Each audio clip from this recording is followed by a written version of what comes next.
Welcome back, collectors, and thanks for tuning in to the new painting adventure. Some statues you buy, and some you summon, because this one wasn't about collecting.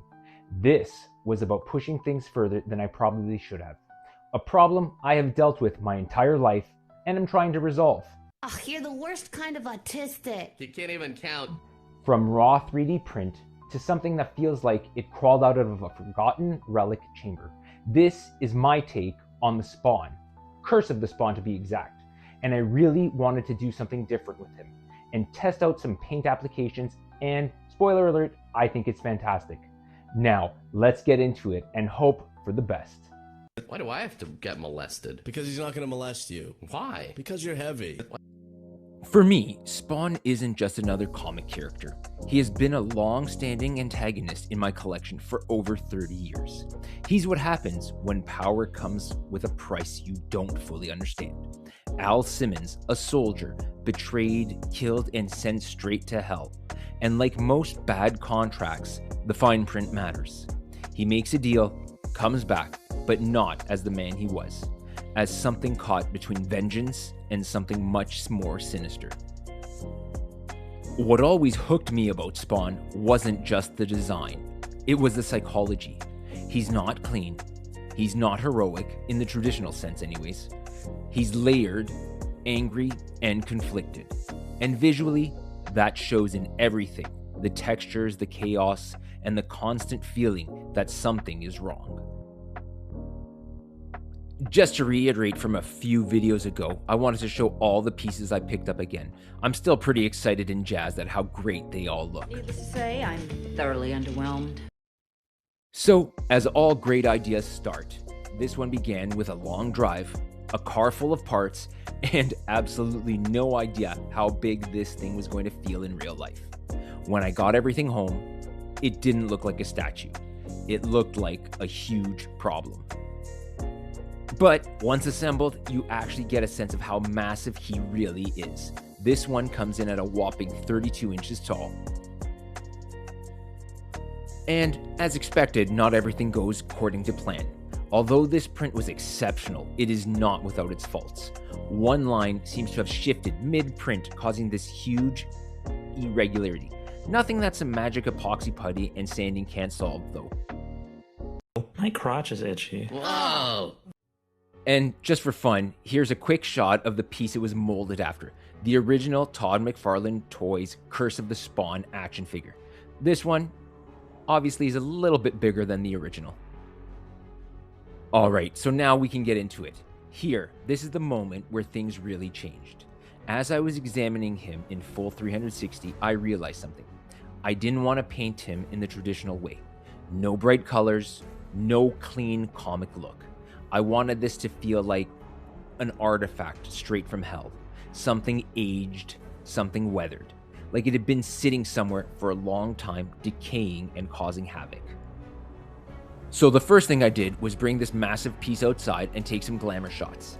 Then I mocked up some color schemes and palettes to compare and see what I liked. There really is no wrong answer here, but I wanted it to be unique and to push my skills as far as possible, and not really worry about how it was going to go. I kind of think you should worry about it before then. Krieger, if I worried about a fraction of the stuff I should be worried about, I'd never get anything done. I know. So, in theory, the approach was going to be simple. Start dark and build texture. Dry brush the entire piece to bring out every single detail.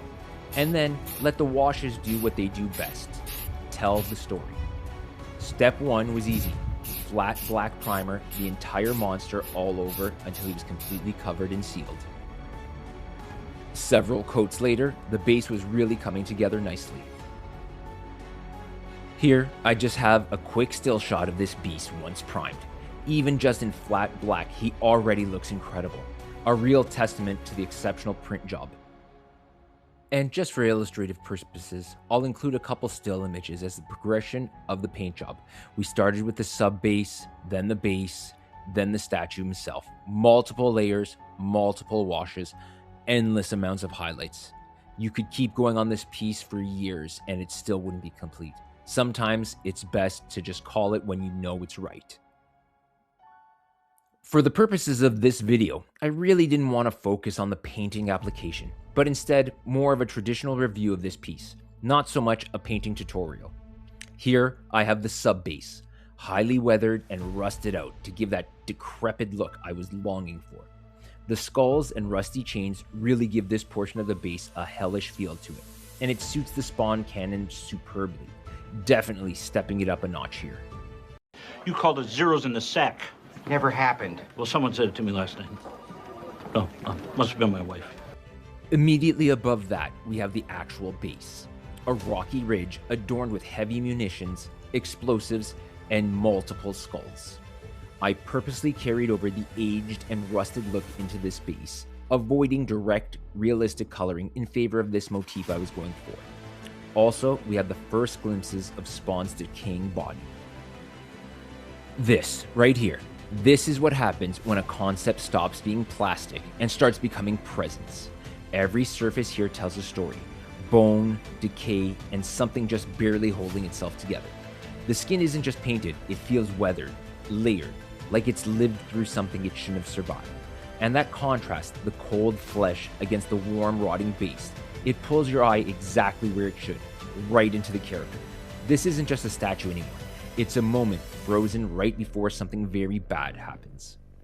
Turning it around, we see this is where the piece quietly flexes, because most people will never display it like this, but the detail doesn't care.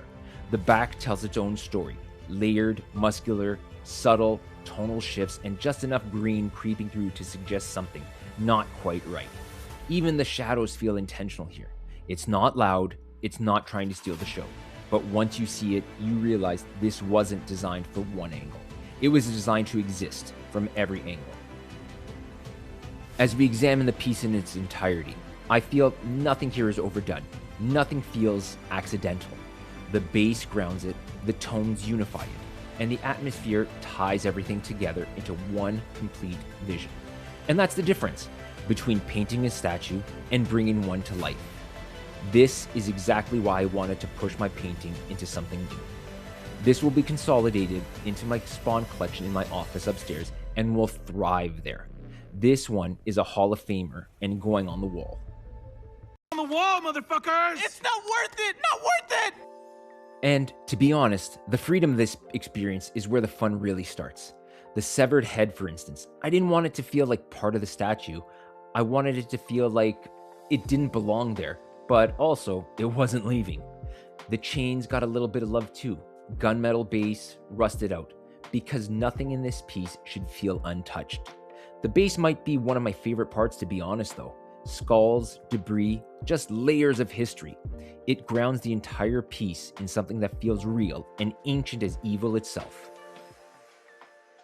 So the big question, would I do this again? Yes, but I now understand why people don't. This is not a weekend project. This is a questioning your life decisions halfway through the project type thing. But pushing into something uncomfortable, that's where the growth is. Now let's talk cost, because this always matters. Between the paint, materials, supplies, sandpaper, and time, you kind of get a little scary at points. You're still saving a fortune and having a great time doing it though. You're investing in the process. And honestly, that's what makes it all worthwhile. At the end of the day, this isn't just a statue. This is a version of a character I've followed for years, interpreted through something I wanted to do and pushed in a way I felt necessary. Thanks for tuning in, and remember, keep your passion for collecting alive and your love for superheroes soaring.